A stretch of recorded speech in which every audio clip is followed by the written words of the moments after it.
Alàgbà yìí sọ pé àwọn rí òǹfò àìdámọ̀ táwọn olóyìnbó máa ń pè ní UFO ní iwájú ilé ẹ̀kọ́ gíga Obafemi Awolowo, ìyẹn Obafemi Awolowo University. Mo mú fọ́nrán yìí wá kábà lè mọ̀ pé kì í ṣe láwọn ìlú òkèèrè nìkan làwọn èèyàn ti máa ń sọ pé àwọn irúfẹ́ àwọn nǹkan báyìí. Bẹ́yìn náà bá ti wá rí òǹfò àìdámọ̀ rí, ẹ dákun ẹ fi tó mi létí lábala àríwísí.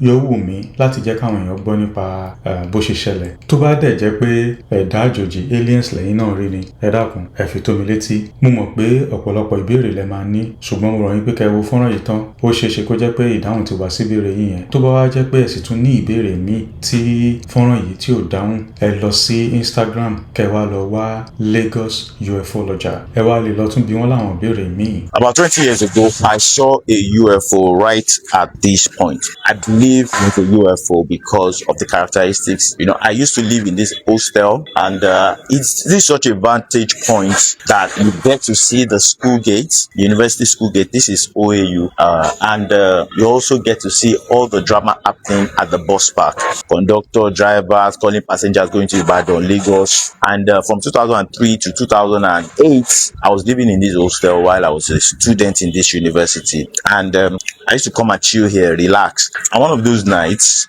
I was standing there and I saw a ball of light right there, up there. It was like reddish, and it didn't pulsate at all. It was just there.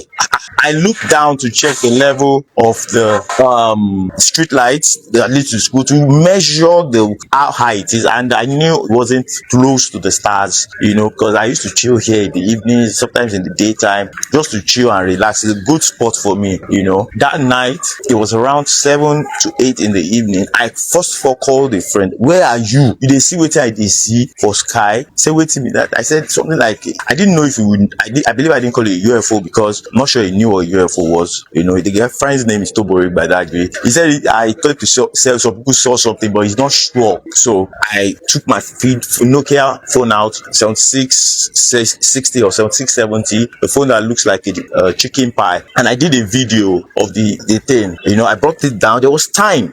The thing was there for about maybe a minute or 70 seconds. I took the video, I looked at the video. I was like, nobody will believe me. I could barely see it well on the screen. The cameras at that time were not even so sharp, you know. So I also took a picture, and my fear was, oh, if I run inside to get someone to come and see this, it will have gone. So I walked down there to get another view. I was like, wow, this is a UFO. I was amazed. And it was just there, no message, nothing. Then I said, okay, no, I'm going to get somebody. You know, there are many people in the hostel, and I was friends with a number of them. So I was going to go out. So I stepped out of this door and came back to check if it's still there. It was no more there. It had gone. And and that moment was such like crazy moment because I was the only one that saw it. It felt like maybe I was Moses that was so you see the body bush, and he only had that. It was the only one that had that experience. And that experience, I spoke to people about it. I didn't receive any message for anybody. Nobody spoke to me or anything. It was just a sighting for that matter. And I know there are other people that have had sightings of different things. They even had more contact experience than most people. And they don't choose to speak about it. Doesn't mean it's not true. You know, many people are quiet about it because of the stigma attached to discussing the subject like that. And I just thought I should make a video